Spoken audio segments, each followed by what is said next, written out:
नमस्कार मंडळी, अस्सल कोल्हापुरी रेसिपीज अँड ब्लॉग्समध्ये आपले सर्वांचे स्वागत आहे। तर हा दिसतोय तुम्हाला हा पांढरा रस्सा आहे। त्यानंतर हा कुकरमध्ये जो केला आहे तो तांबडा रस्सा आहे। हा मटनचा तांबडा रस्सा आहे। त्यानंतर मटनचं सुक्कं सुद्धा केलेलं आहे मी इथे, आणि त्यानंतर चिकनची ग्रेव्ही सुद्धा केलेली आहे, तो रस्सा सुद्धा केलेला आहे। तर हे ऑर्डरनुसार जेवण केलेले आहे। तर माझे ग्रीन चिकनची सुद्धा ऑर्डर होती, ते सुद्धा खूप अप्रतिम झाले होते। तर त्यांचा रिव्ह्यू म्हणजे स्टेटसला लावलेला आहे त्यांनी, तो ते स्क्रीनशॉट मी टाकलेला आहे, तुम्ही पाहू शकता।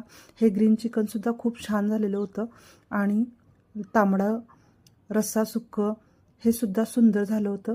तर तुम्हाला खरोखरच हे असे करून हवे असेल तर नक्की यावरील दिलेल्या नंबरवर संपर्क करा, नक्की आम्ही तुम्हाला करून देऊ। तर अशा पद्धतीचं कोल्हापुरी पद्धतीचं हवं असेल तर नक्की ऑर्डर करा। तर खालती जे मी स्क्रीनशॉटसुद्धा लावलेला आहे।